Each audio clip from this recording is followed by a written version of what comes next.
म्हणजे भजनाला 5 आणि भोजनाला 50. पण त्यांचाही तुमच्याकडे भाग आहे, नाही म्हणायचं नाही, जाऊ द्या. पण त्याची एक पद्धत असावी ना. उदर भरण नो हे जाणी जे यज्ञ कर्म. आपल्या घरी हवन आहे, वास्तू शांती आहे, त्यात मोठे मोठे भाग असं करतो का आपण? त्याची पद्धत सांगितली विशिष्ट. स्वाहा. तसं ते अन्न सुद्धा सुमधुर अन्न ते त्यासी मान द्यावा.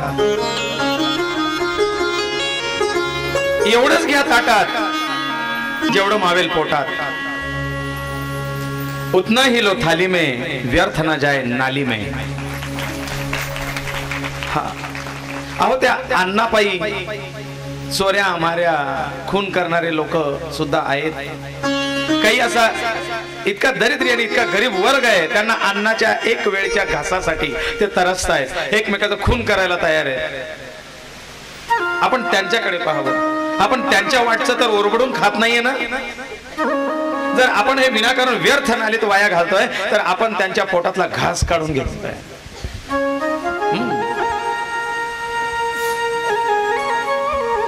आपण एक दिवस नाही जेवलो तर आपलं भागेल, पण 4-4 दिवस बिगर अन्न पाण्याचं जीवन कंठणारे लोक कमी नाहीये.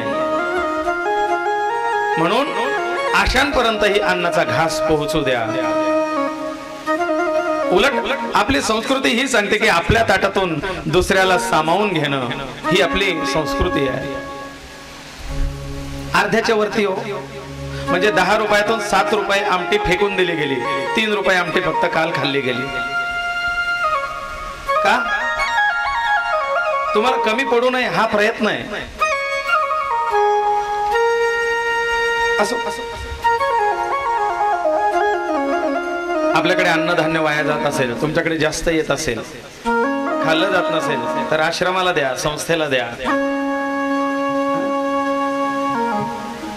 अनेक विद्यार्थी त्या अन्नधान्यावरती आपलं विद्यार्जन करतात.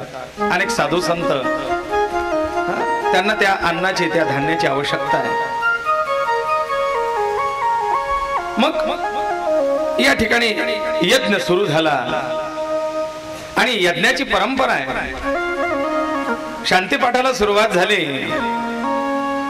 अग्निमीळे पुरोहितम यज्ञस्य देव मृत्विजम होतारम. होता हा जो होता आहे, अग्निमीळे पुरोहितम. पुरोहित हा त्या अग्नीजवळ बसून ती अग्नीची उपासना करतो आणि तो यजमानाचं हित पुरवतो, म्हणून त्याला अग्निमीळे पुरोहितम. यज्ञस्य देव मृत्युजम. यज्ञाचा देव ऋत्विज आहे, तो ब्राह्मण आहे, त्या दिवसाचा यज्ञाचा देव, म्हणून त्याला भूदेव संतास सदा असं म्हटलं जातं. ऋग्वेद पठन झालं, यजुर्वेद पठन झालं, सामवेद पठन करण्याची वेळ आली.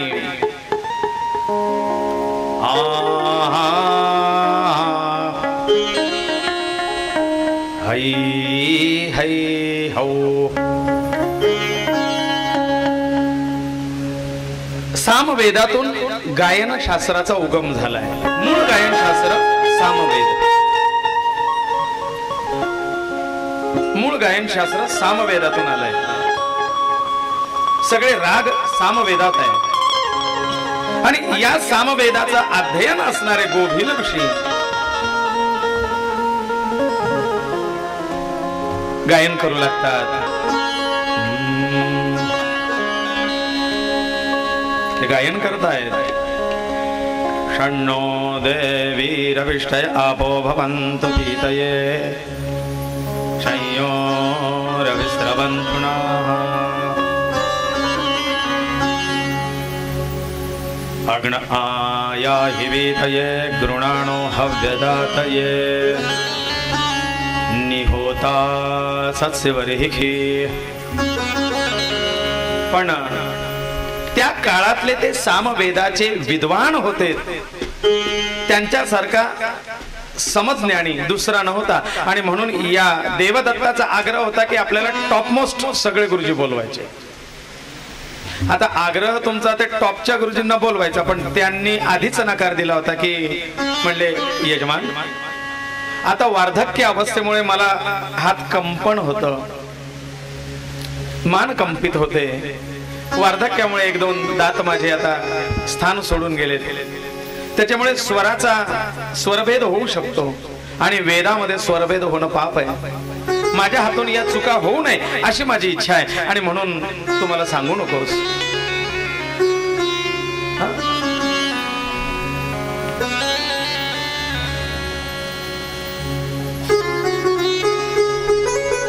देवदत्त ऐकत नाही, म्हणतो नाही महाराज, तुमच्यासारखा दुसरा नाही, तुम्हीच आणि तुम्ही यावं अशी माझी इच्छा आहे. फार आग्रह केला पण जेवढं जमेल तेवढं करीन हा मी. नाही तुम्ही फक्त बसून राहा, सकाळ संध्याकाळ शांतीपाठ घ्या. आणि त्या गोभिलांवरती सामवेद गायन शांतीपाठाची वेळ आली आणि गोभिलांनी शांतीपाठाला आरंभ केला. देवदत्त महाविद्वान आहे, देवदत्त चतुर्वेदी ब्राह्मण आहे, स्वयं यजमान जाणकार आहे. आणि ज्या वेळेला त्या चारही दिशेला बसलेल्या चौघ ब्राह्मणांनी ऋग्वेद, यजुर्वेद, सामवेद, अथर्ववेद त्यांनी मंत्रघोषाला सुरुवात केली, त्यावेळेला यांच्या त्या दातांच्या अवस्थेमुळे, वार्धक्याच्या अवस्थेमुळे स्वरात स्वरभेद होऊ लागला. कुठे तालुक लागत नाही, कुठे अनुनासिक लागत नाही, कुठे दंत लागत नाही, कुठे ओष्ठ लागत नाही. स्वर चुकायला लागला आणि स्वर चुकायला लागला की थोडे इकडे तिकडे गडबड झाले की यजमान पाहतायत कुठून चूक झाली, चूक कुठे होतंय, चूक कुठे होतंय. यजमानाच्या लक्षात असं आलं आहे की गोभिल मंत्रात जरा अडखळत आहे, वार्धक्य आहे, दम लागतोय, फुफ्फुसात हवा भरली जात नाही आणि जो दम त्या मंत्रोच्चाराच्या वेळेला लागतो तो दम गोभिलांना पुरत नाही. आणि म्हणून त्यांना तो अर्धा मंत्र सर्व मंगल मांगल्ये शिवे सर्वार्थ थांबावं लागतंय. आणि थांबायला लागल्यामुळे बाकीचे तोपर्यंत पुढे निघतात आणि यांचं शिवे सर्वार्थ होऊन जातं आणि त्या सर्वार्थाच्या वेळेला यांचा शिवे सर्वार्थ मागे पुढे व्हायला लागला. आणि मग देवदत्त रागावला. देवदत्त म्हणतो गोभिला, अरे काय मूर्खपणा आहे, हे काय मूर्खपणाचं झालं. बाकीचे विद्वान काय मंत्रोच्चार करतायत आणि तुम्ही आपलं, अहो माझा संकल्प पुत्र प्राप्तीचा आहे, मला संतान व्हावं, उत्तम संतान व्हावं याकरता मी हा यज्ञ करतोय. आणि त्यात तुम्ही जर अशा चुका करत असाल तर माझ्या संततीवरती विपरीत परिणाम होणार नाही. आता बघितली ना आपण कथा, काय होतंय, चूक झाली तर. मला तुमच्यासारख्या विद्वानांकडनं तरी ही अपेक्षा नाही, तुम्ही चुकावं. अहो मी पैसे देऊन चांगले विद्वान ब्राह्मण बोलवलेले, मला का दुसरे नव्हते. देवदत्ता, अरे मी आधीच सांगितलं होतं माझ्याकडनं मंत्रोच्चार आता शक्य होत नाहीये, मला दम लागतो, वार्धक्य आलंय, मी आता पूर्वीसारखा नाही राहिलो.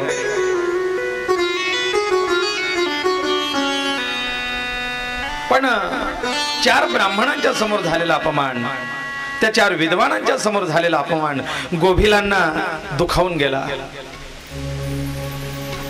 गोभिल त्या ठिकाणी सांगतायत, राजा देवदत्ता, मी तर आधीच नाही म्हणत होतो की मला घेऊ नकोस, आता मी जातो घरी.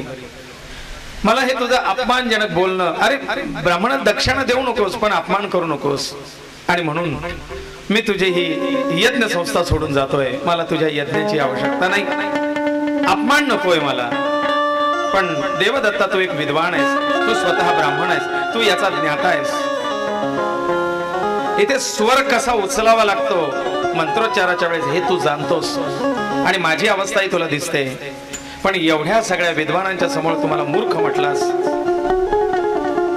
अरे तू तुझ्यासारखा जर विद्वान एका ब्राह्मणाचा अपमान करत असेल तर तू चांगल्या सुसंस्कृत, सुसत्शील आणि सदाचारी पुत्राची अपेक्षा कशी काय करतोस. देवदत्ता, कळकळलोय मी आणि माझ्या मुखातून कळकळीने शब्द निघतात. देवदत्ता, तुझ्या ज्या ज्या संतती करता तू हा यज्ञ करतोयस ना, तो पुत्र मूर्ख निघेल, मग तुला ही अवस्था कळेल. गोभिल भरभर भरभर भरभर निघून गेले. बाकीच्या ब्राह्मणांनी देवदत्ताला सांगितलंय खरोखर यजमान आपलं चुकलं, आपण कदाचित तो सामवेद थांबवला असता की नका वाजवू तुम्ही, तुम्हाला जमत नाहीये, आम्ही करून घेतो. अहो वृद्ध आहेत ते, ज्येष्ठ आहेत आपल्या, त्यांच्या पक्ष आशीर्वादाने सुद्धा कार्यसिद्धी होणार आहे. पण तुम्ही असे अपशब्द बोलणं योग्य नाही. देवदत्ताला चूक कळाली. देवदत्त संध्याकाळी गोभिलांच्या आश्रमात गेलेत आणि गोभिलांना हात जोडून क्षमायाचना करतात. गोभिल मुने, चूक झाली खरोखर माझी, मी असं अपशब्द आणि अभद्र बोलायला नको होतं. मुने,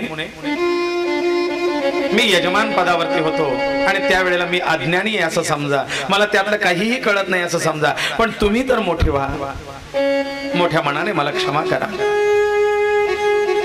गोभिल सांगतात, राजा देवदत्ता, मी तुला इथे क्षमा करेन रे, पण माझा झालेला अपमान कसा भरून निघेल. आज त्या 4 लोकांचा पाहण्याचा दृष्टिकोन माझ्याकडचा बदलला. ते पुन्हा दुसऱ्या 4 लोकांना सांगतील, देवदत्तांनी त्यांना भर सभेत, भर यज्ञात मूर्ख म्हटलं. हे बरं नाही. कोणाला मान देता आला तर देता नाही आला तर देऊ नका, पण अपमान करू नका. पण राजा, तुझ्यासारखा आता ताई स्वभावाचा मी नाही. शब्द निघालाय त्यावेळेला, पण तुझ्या पुत्राला माझ्या आराध्य त्या जगदंबेची उपासना सांग. तिच्या उपासनेने तो पुन्हा मूर्खातून बुद्धिमान निश्चित होईल. अरे होत्याचं नव्हतं करण्याचं सामर्थ्य त्या आदिशक्तीत आहे. पण माझा शब्द खोटा होणार नाही हे लक्षात ठेव. बराच काल निघून गेला. देवदत्ताची ती धर्मशील पत्नी प्रसूत झाली आणि सुंदर असं पुत्ररत्न प्राप्त झालंय. पण सुंदरता एका विशिष्ट मर्यादेपर्यंतच महत्वाची. त्या सुंदरतेवरती पडदा घालतात ते सद्गुण. सद्गुण असतील तर सुंदरता शोभते, पण सद्गुण नसेल तर तुमची सुंदरता सुद्धा त्या ठिकाणी भकास दिसायला लागते. तुम्ही किती सुंदर आहात यापेक्षा तुम्ही किती सद्गुणी आहात याला महत्व आहे. एकदा रेल्वेत आम्ही प्रवास करत असताना मुंबईचा थोडा हुडपणा होता बरं का त्यावेळेला. सर्व सुलभ तो खट्याळपणा. मी आणि माझा मामे भाऊ आम्ही दोघं रेल्वेत मुंबईकडे जात असताना त्याने सांगितलं, आज आज गंमत करत जायची रेल्वेत. म्हणजे ठीक आहे, काय हरकत नाही, काय करायचं. म्हणजे आज मी मुक्याचं नाटक करणार आहे. मी आपलं स्टेशन येई तोपर्यंत एक शब्द बोलणार नाही, मी मुक्यासारखा वागेल आणि तू माझ्या सोबत आलेला आहे ना, तर तू माझ्याशी त्या मुक्याप्रमाणे बोलायचं आणि लोकांना सांग हा मुक्काच आहे असं. याला बोलता येत नाही. बरं तो दिसायला छान सुंदर आहे, सडपातळ आहे, गोरापान आहे,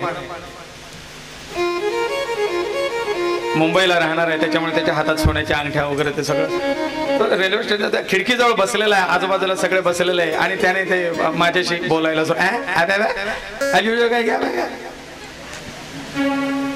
तो असं बोलायचा. त्या बर्थ जवळ बसलेले आजूबाजूचे लोक ते म्हणायचे, दादा कोण आहे. मी म्हणायचो, भाऊ आहे माझा मोठा. बोलता येत नाही. हा जन्मापासूनच तसा येतो. माय देव पण कसं असतं ना, एवढं सुंदर रूप दिलं पण तोंड उघडलं की ते रूप भेसूर होऊन जात. एवढा चांगला चांगला पोरगा आणि कसं करतो ना देवबा. देवबाचं काही खरंच नाही. ती सगळी गंमत जम्मत गंमत जम्मत करत इगतपुरी पर्यंत गेलो. इगतपुरी स्टेशन आलं, गाडी थांबली आणि उतरता उतरता तो सगळ्यांना म्हटला, रामराव हो मंडळी मला येतो बरं का.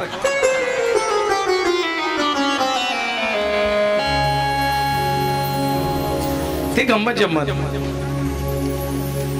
पण सांगायचा उद्देश असा की तुमच्या सौंदर्याला, तुमच्या रूपाला, तुमच्या धनाला तुमचे दुर्गुण झाकून टाकतात. सद्गुण असतील तर या गुणांना ते वाढ देतात, वाढवतात. मग पुत्र तर सुंदर आहे पण जसं जसं जसं जसं त्याचं बोलण्याचा कालावधी जवळ येऊ लागला त्यावेळेला या देवदत्त ब्राह्मणाला लक्षात आलं की आपलं पोरग साऊंड मध्येच गेलंय, याला एका शब्दाशिवाय बोलताच येत नव्हतं.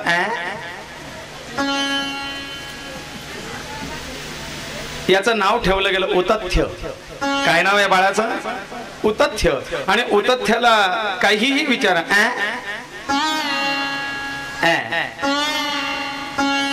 हा एकच शब्द त्याच्या मुखामध्ये होता. याच्याशिवाय त्याला बोलताच येत नव्हतं. उतथ्य हळूहळू लहानचा मोठा होऊ लागला, शाळेत जाऊ लागला. याला मास्तरांनी शिकवलं म्हण, तो ई म्हण तरी तो मास्तर म्हटले याचं काहीच होणार नाही. घरी आला, शिक्षण नाही. बरं मग कुठेतरी दुकानावर लावून द्यावं, शेठजींकडे लावून द्यावं, ते पण नाही. व्यवहार करता येत नाही, दुकानदारी करता येत नाही, शब्द फक्त तेवढाच. मग याला कोणी कामावर ठेवणार नाही, काय करावं? देवदत्त स्वतः त्याला म्हणू लागला, अरे मूर्खा, शाळेत जात जा, अध्ययन कर, अभ्यास कर. पण ती जडत्व याच्या अंगी होतं, जडत्व होतं. आणि वाणी नव्हती, वाचा नव्हती. गावातून मित्रमंडळी खेळायला, पोरं खेळायला लागले की ते मुलं त्याला चिडवायला लागले, डिवसायला लागलेत. कोणी थट्टा करतं, कोणी चेष्टा करतं, कोणी टिंगल करतं, टवळी करतं. अरे बोबड्या आला, बोबड्या आला, तोत्रे आला, तोत्रे आला. हा मूर्ख म्हणले, हा जड बुद्धीचा आहे, मंद बुद्धी आहे, याला अक्कलच नाही. हे सगळे शब्द ऐकून ऐकून ऐकून हा उतथ्य आतून फार खचला होता. आणि एक दिवस त्याने घर सोडायचा निर्णय घेतला. त्याने आपलं घर सोडलं, गावाच्या बाहेर एक कुटिया तयार केली आश्रमासारखी, आणि त्या झोपडीत तो राहू लागला. गावात थोडंफार जमेल ते कोणी काही सांगितलं तर ते काम करायचं, थोडी भिक्षा मागायची, कोणी दिलं ते खायचं, आणि आपल्या त्या झोपडीत राहायचं. पण उतथ्य बुद्धीने जरी जड असला, वाणीने जरी जड असला, तरी सुद्धा तो व्यवहारात बाकी खूप प्रामाणिक आणि सत्यवचनी होता. कधीही खोटेपणा त्याच्या अंगी नव्हता. आणि म्हणून जे खरोखर ज्ञानी लोक आहेत, गुणी लोक आहेत, ते त्या उतथ्याला असं जड बुद्धीचा, मंद, बोबड्या, तोत्रे असं म्हणत नव्हते. ते त्याला सत्यव्रत म्हणायचे. अरे तो सत्यव्रती आला बघ.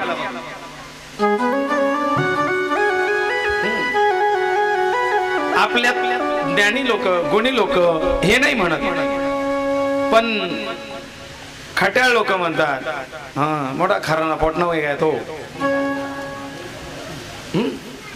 पण इथे लोक त्याला सत्यव्रत म्हणायचे. त्याचं नावच सत्यव्रत ठेवलंय. उतथ्य त्याचं मूळ नाव, वेडा. आणि तो सत्यव्रत खऱ्या आपल्या प्रामाणिकपणामुळे प्रसिद्ध झाला. लोक त्याला खरं आहे म्हणून त्याच्याकडे काही व्यवहार सोपवू लागलेत, देण्याचे, घेण्याचे, डबा पोचवण्याचे, काही गुरु राखण्याचे, याचे त्याचे. सत्यव्रती आपला उदर चरितार्थ करतोय, पण आपल्या आपल्या झोपडीमध्ये त्याला वडिलांनी घर सोडताना सांगितलं होतं, बाळा देवीची उपासना कर, एक दिवस ती तुझ्यावरती कृपा करेल तर तुला जगात मान सन्मान मिळेल. नाही ज्ञानेन सदृशम पवित्र मिह विद्यते. ज्ञानासारखं पवित्र या जगात काहीही विद्यमान नाही. आणि म्हणून मिळेल तेवढं ज्ञान प्राप्त करून घ्या. बाळा, स्वगृहे पूजते मूर्खा, स्वग्रामे पूजते प्रभु, स्वदेशे पूजते राजा,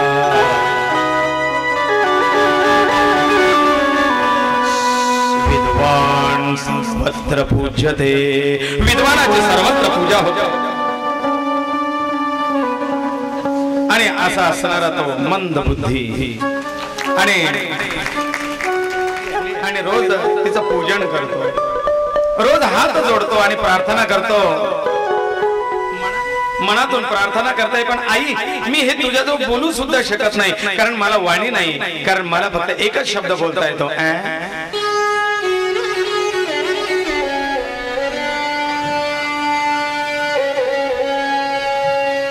मनात कळवळून प्रार्थना करतोय आईची. आणि देवांना आपल्या आराध्याला तेच हवं असतं की तुझ्या मनातला भाव, हृदयातला भाव.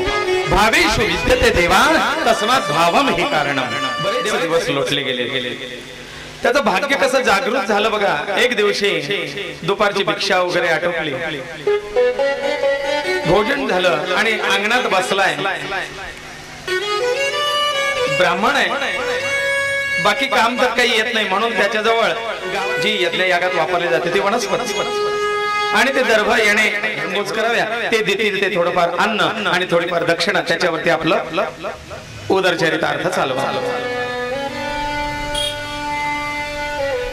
एकदा तो असाच ते दर्भाच्या दोऱ्या पवित्र वळत असताना अगदी मंत्रमंत्र झालेला आहे. मनामध्ये भगवतीचं आराधना आहे, माता शारदेचं स्तवन करतोय. आणि त्याच वेळेला त्या गावातले काही दोन भिल्ल पारधी ते आपल्या उदरभरणाकरता, आपल्या चरितार्थाकरता त्यांचं कार्य म्हणजे शिकार करण्याकरता आले होते. आणि त्यांनी एका सुकराला, एका डुकराला बाण मारला.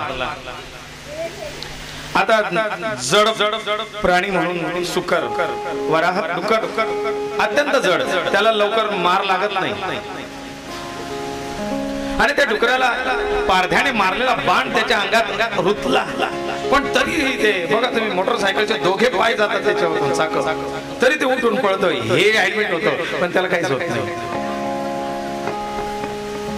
फोर व्हीलर सुद्धा काने करून देतो गाडी खाली आला.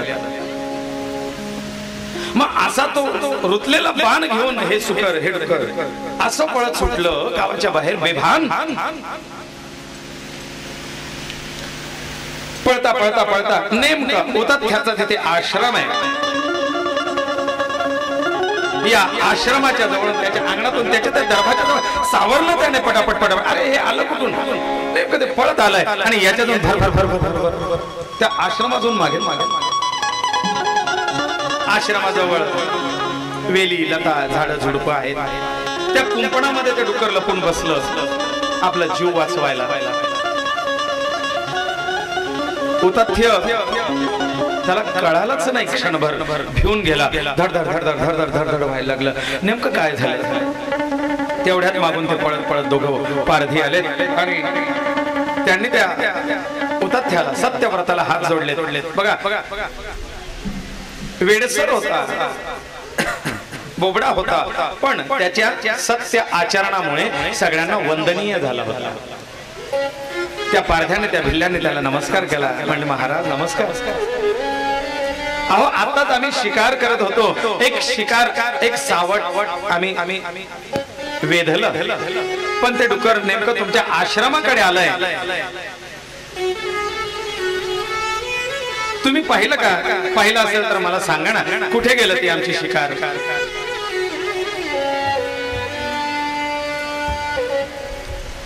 उतथ्य विचार करतो.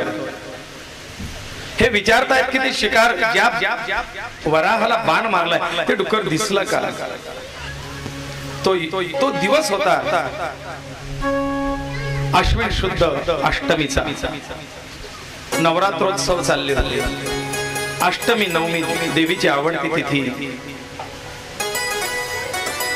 त्या दिवशी काय चमत्कार झाला असेल, त्याचा विशिष्ट संख्येचा जपपूर्ती झाली. विशिष्ट संख्येची जपपूर्ती झाली.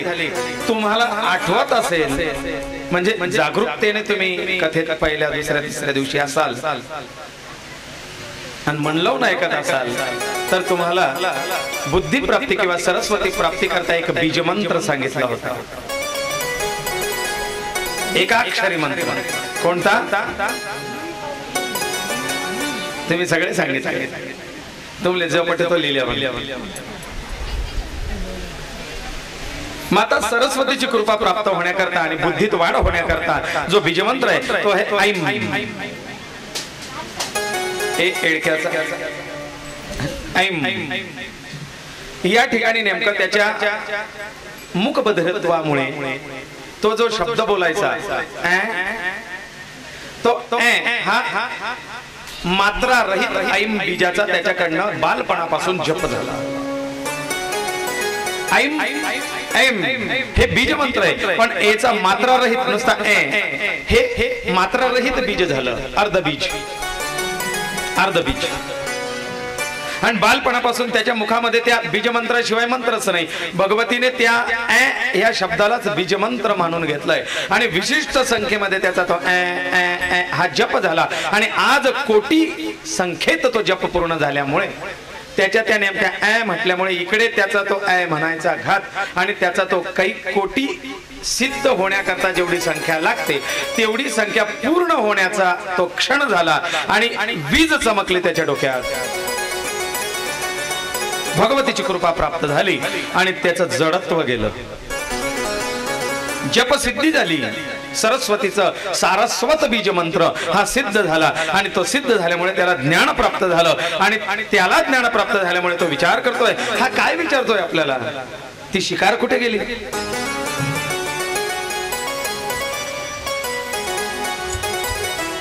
आता स्वतः त्या सत्यव्रताला सुद्धा कळेना की आपण नेमकं ज्ञानी आहोत की मूर्ख. त्याला माहिती नाही आपल्याला हे जडत्व होतं. त्याला कळतंय की आता काहीतरी आपल्यात बदल झालाय, ज्ञान प्राप्त झालंय.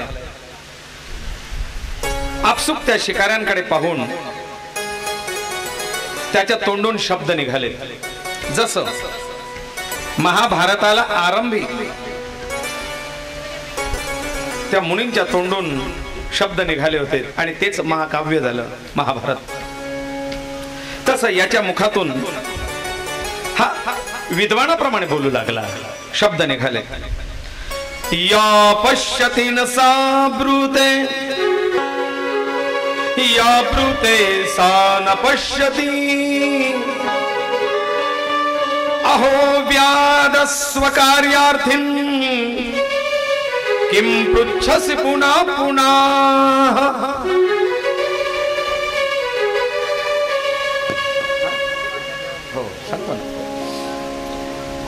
हे व्याध, तू पुन्हा पुन्हा मला प्रश्न विचारतोयस की तू त्या शिकाऱ्याला पाहिलं का, तू त्या शिकारीला पाहिलं का, तू त्या वराहाला पाहिलंस का, त्याचं सू करायला पाहिलं का. पण हे व्याध, आता याला सत्यव्रती आहे ना, याला हो सांगावं की नाही म्हणावं या पेचात पडलेला आहे सत्यव्रत.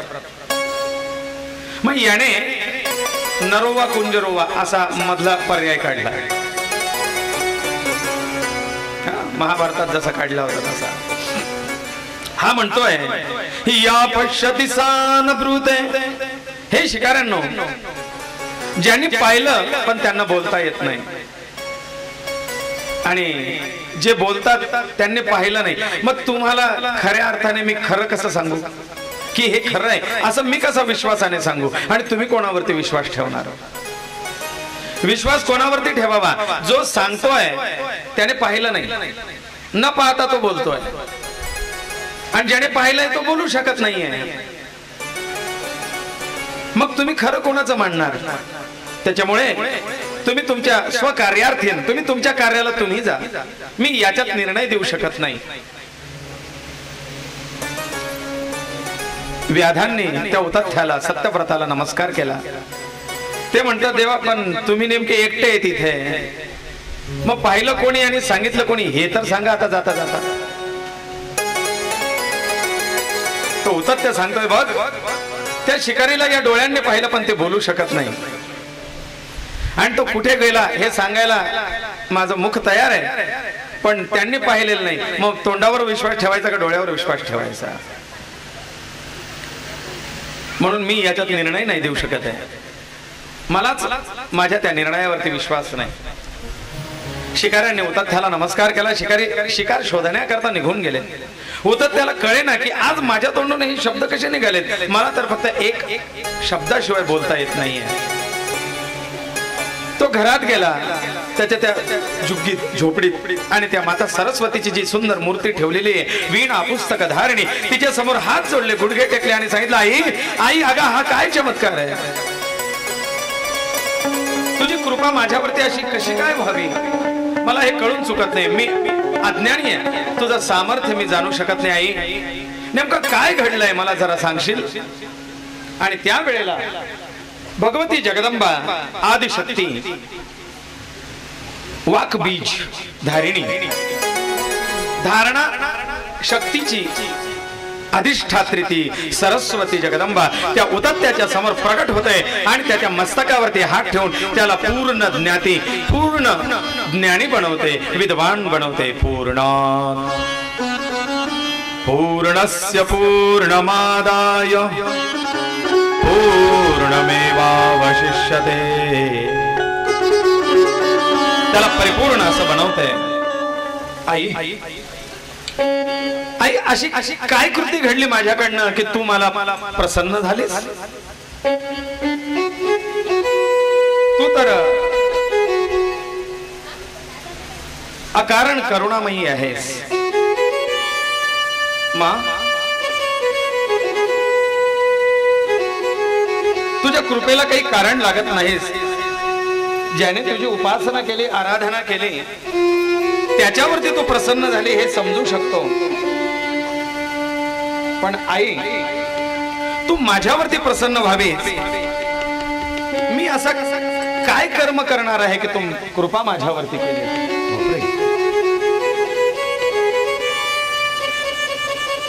या कुंदेंदु तुषारहार धवला, या शुभ्रवस्त्रावृता, या वीणावरदंड मंडित करा, या श्वेत पद्मासना, अच्युत शंकर प्रभृतिवै देवै सदा वंदिता,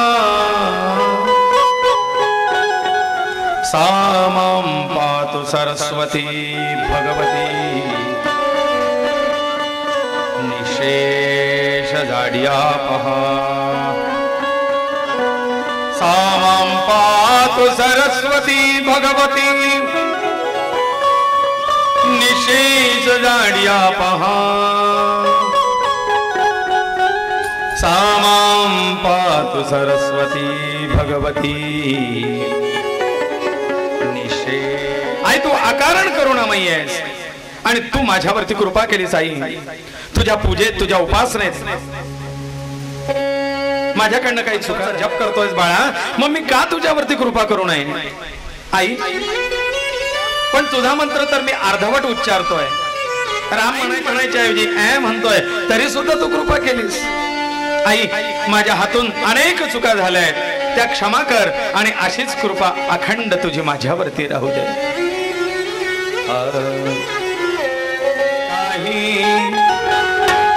तू रुसू नको अंबाबाई, आम्ही चुकलो जरी तरी काही, तू रुसू नको अंबाबाई.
प्रभु अधिकारी आम्ही अधिकारी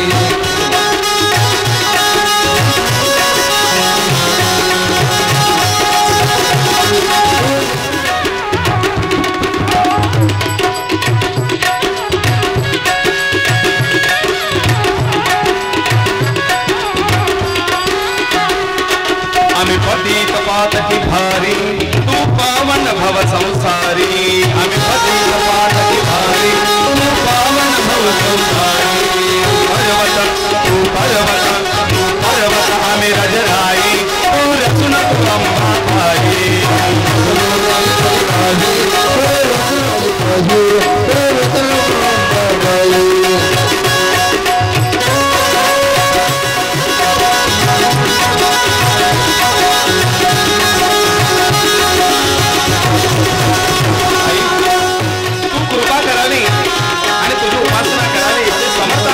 आम्ही हीन लीन मूर्ख अज्ञानी आणि म्हणून एक वेळेस लोकांनी आम्हाला कुपुत्र म्हटलं तरी चालेल पण आई तुला कोणी वाईट वर बोलता कामा नाही आम्ही कुपुत्र म्हणून घेऊ नको कुमाता हो आम्ही कुपुत्र म्हणून घेऊ नको कुमाता हो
गंजजामहे सुगंधिं प्रतिवेदनम् उर्वारुकमिव वन्दनादितो मुक्षीयमामुतः एतत्ते रुद्रा वसन्तेन परो मुजवतोति अवदतदन्वापि नाकावसः कृतिवासा अहिगुसन्नः शिवोतिः त्र्यायुखञ्जवदगदेः कश्यपस्य त्र्यायुखम् जद्देवे त्र्यायुखम् तन्नो अस्तु त्र्यायुखम् शिवो नाम शिशुवदेतिस्ते पिता नमस्ते अस्तु माम हिग्गोसेः निवर्तयाम्यायुखेन्नाद्याय परजननाय राय सुखाय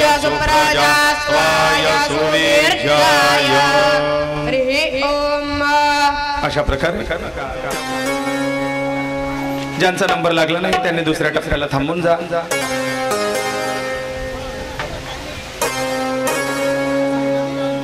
तोपर्यंत महर्षी वेदव्यास राजा जन्मेजयाला सांगतात की राजा,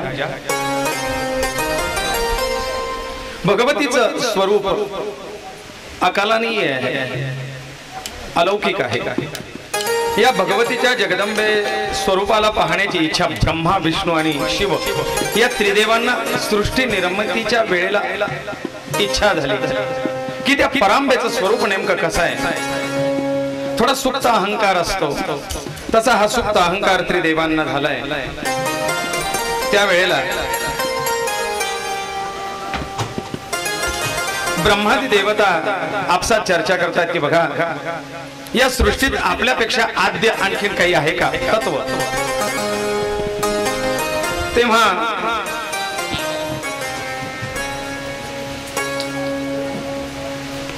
त्या ठिकाणी त्रिदेवांजवळ ही आद्य परमशक्ती जगदंबा प्रकट होते आणि जगदंबा प्रकट झाल्यानंतर ब्रह्मादी देवतांना त्रैलोक्याचं आणि ब्रह्मांडाचं भ्रमण करून आणते।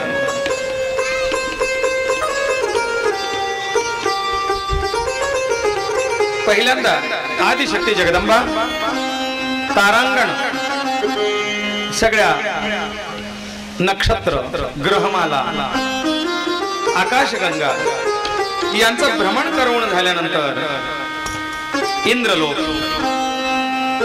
देवसभा,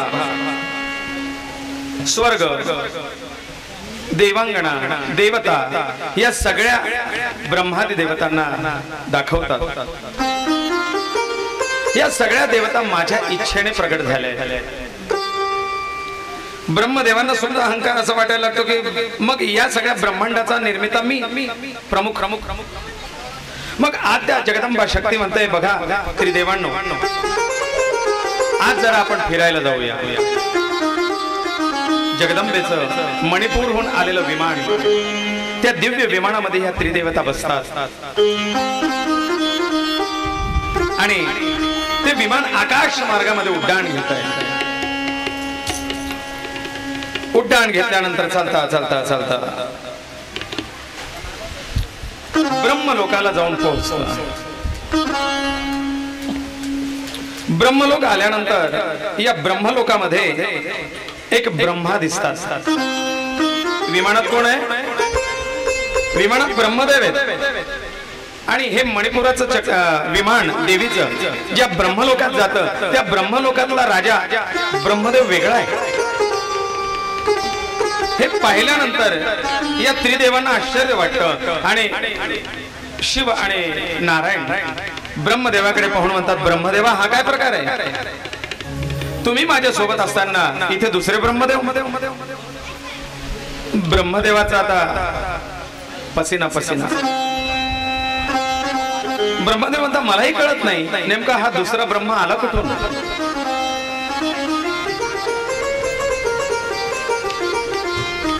पण बोलायची हिम्मत नाही। जगदंबा ब्रह्मलोक फिरवल्यानंतर पुन्हा त्या त्रिदेवांना आपल्या विमानात बसवते। विमान आणखीन आकाश मार्गात दूर दूर दूर दूर दूर दूर उड्डाण करताय। दूर अशा आकाश या गॅलेक्सी हिच्या आणखीन बाहेर गेल्यानंतर एका विशिष्ट ठिकाणी थांबल्यानंतर तिथे दिव्य लोक दिसतंय आणि त्या दिव्य लोकामध्ये ज्या वेळेला हे विमान प्रवेश करतं त्या दिव्य लोकात यांच्या स्वागताकरता उभे असलेले नारायण दिसतात, श्री हरिविष्णू. आता ब्रह्मदेव विष्णूंकडे पाहू लागतात, देवा माझं तर झालं पण आता तुमचं सुद्धा दुसरं विष्णू आहे. नारायण म्हणतात हो हे खरंच आहे, काय प्रकार आहे कळे ना. पुन्हा जगदंबा आपल्या त्या विमानामध्ये या त्रिदेवांना बसवते. आता हे दोघं देवता महादेवांकडे पाहू लागतात, आता तुझा नंबर का काय महादेवा. विमान पुन्हा उंच उंच उंच उंच जाऊ लागतं. अनेक ब्रह्मांड ओलांडले जातात. अनेक ब्रह्मांड ओलांडल्या गेल्यानंतर एका दिव्य ठिकाणी शिवनगरीला हे विमान थांबतं आणि त्या ठिकाणी सुद्धा पुन्हा एक नवीन कैलास, नवीन महादेव, नवीन गौरी. महादेवही पाहतात, इथेही महादेव. हा सगळा काय प्रकार आहे, का सगळा चमत्कार आहे. इंद्र, चंद्र, सूर्य, ब्रह्म, ग्रह, तारे, पृथ्वी, आकाश मंडल या सगळ्या गोष्टी ठीक आहे. ब्रह्मा प्रतिसृष्टी दुसरी निर्माण करू शकतात पण इथे दुसराच ब्रह्मा निर्माण केलेला आहे. ठीक आहे, काही हरकत नाही. ब्रह्मा हा नारायणाचा पुत्र आहे म्हणून नारायण दुसरा ब्रह्मा निर्माण करू शकतो पण इथे नारायणही दुसरा आहे. नारायणांचं समजलं, आणखी नारायणांच्या पलीकडे असलेलं शिवतत्व ते पण इथे दुसरं आहे. जेवढे ब्रह्मांड तेवढे ब्रह्मा. त्या शिवलोकाला गेल्यानंतर आदिशक्ती जगदंबा या साऱ्या ब्रह्मांडातल्या ब्रह्मांना आदेश देते आणि अनेक अनेक ब्रह्म त्या ठिकाणी येऊन उपस्थित होतात. जे सगळे ब्रह्मा भगवान गोपाल कृष्णांनी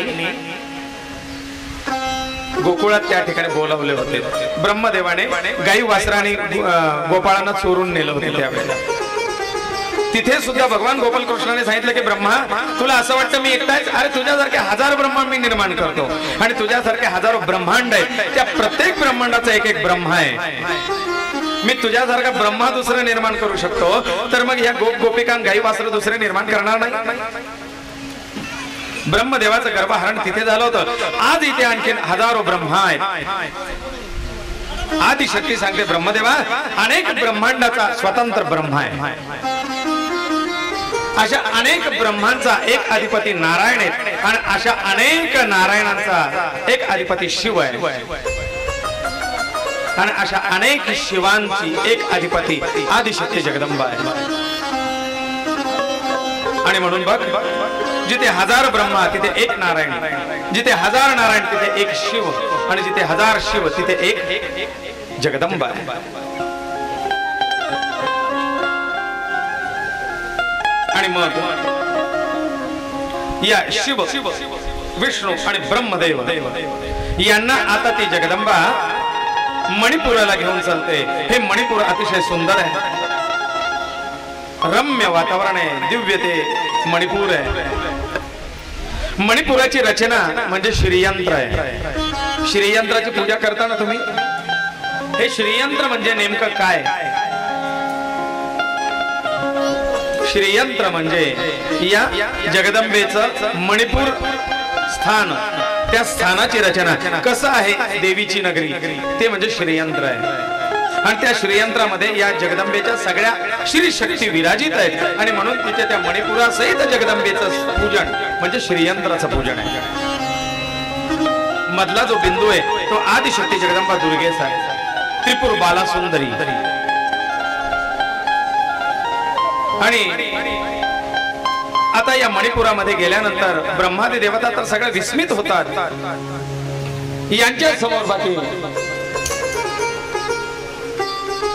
हात जोडून उभे त्रिदेव आणि सांगतात जगदंबे नेमकं तुझ्या मनात काय ते आम्हाला समजू दे आणि तुझं मूळ स्वरूप आमच्या जो प्रकट कर.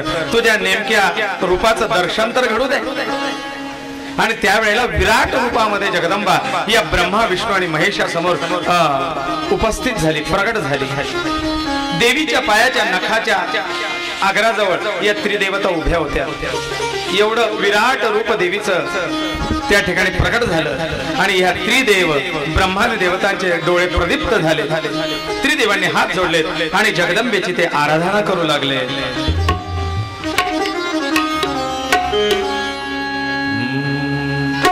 जय अम्बे भवानी माता, जगदंबा भवानी माता, तुझ विन माते आम्हा, तुझ विन माते आम्हा, नाही तुझा त्राता। ओम जय अम्बे माता।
जगदंबेच्या समोर उभे आणि ते जगदंबेची सेवा करताय, पूजा करताय। जय जय मा, जय जय मा, जय जय मा,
तुम्ही सांगितलं नाही म्हणे। आज द्वादशी पारण्याचा पर्वकाल आहे। सगळ्यांनी एकादशीचं पारण म्हणजे एकादशी सोडायला भोजनाचा अवश्य लाभ घ्या। कोणीही भोजन केल्याशिवाय जाऊ नका, अन्नाचा लाभ घेऊन जा। आपण 3 ते 3:30 द्यायचा आहे आणि 3:30 पासून कथेला आरंभ करूया, म्हणजे मग पुढे उशीर होणार नाही। जो वेळ आहे तो याच्यात कव्हर होत चालेल।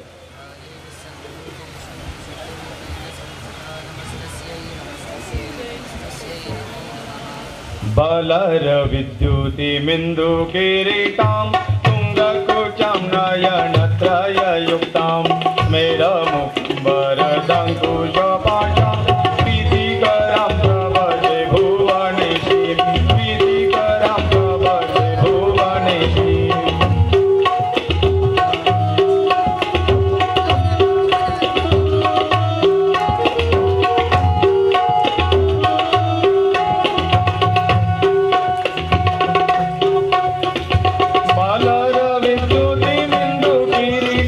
तुंगकुचां नयनत्रय युक्तां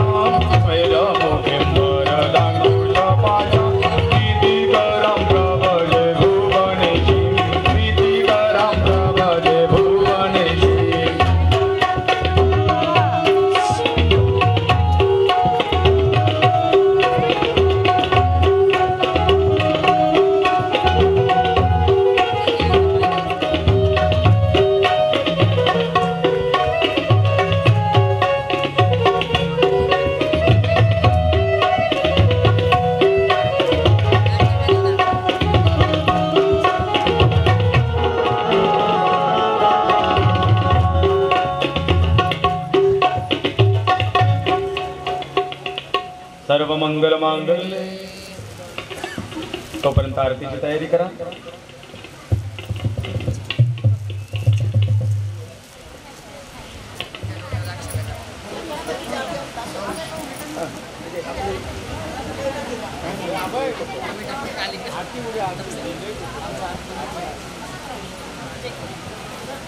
सदा भवानी सहितं नमामि. श्री अम्बे रेणुकादुर्गे जय जय जगदम्बे. श्री अम्बे रेणुकादुर्गे जय जय जगदम्बे. स्वरूपासी तुझे भागी आनंद देया सृष्टी तुझ समरूप दुसरी परमेशी करिता धाराची शिव सरस रसला वदन मोठे देव लोचन दृष्टी सुवर्ण रत्नाचा श्री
सदा वसन्तं हृदयारविन्दे भवं भवानी सहितं नमामि। असितगिरिसमं स्यात् कज्जलं सिन्धुपात्रे सुरतुर्वर्षाखा लेखनी पत्रमूर्वी लिखते यदि गृहीत्वां शारदा सर्वकालं तदपि तव गुणानामीशपारं न याति। नाना सुगन्धपुष्पाणि यथा कालोद्भवानि च पुष्पांजलिर्मया दत्तं गृहाण परमेश्वरं सदा सर्वदा योग तुझा गणा तुझे कारणी देहाचा उपेक्षू नको रघुनायका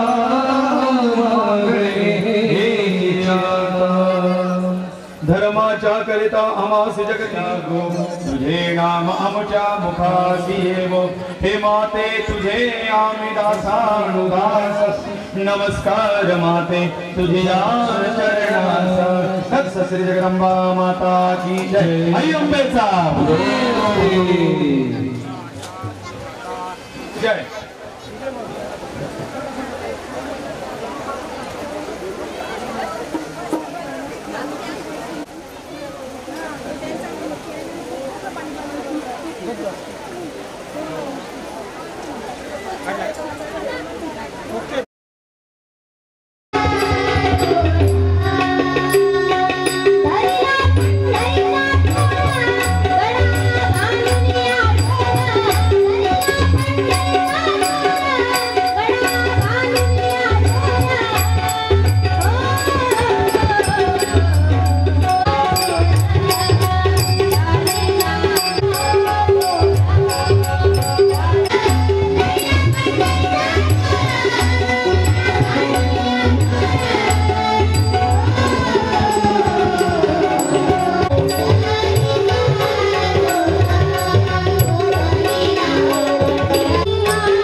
गोविंद मला कोणी गोपाल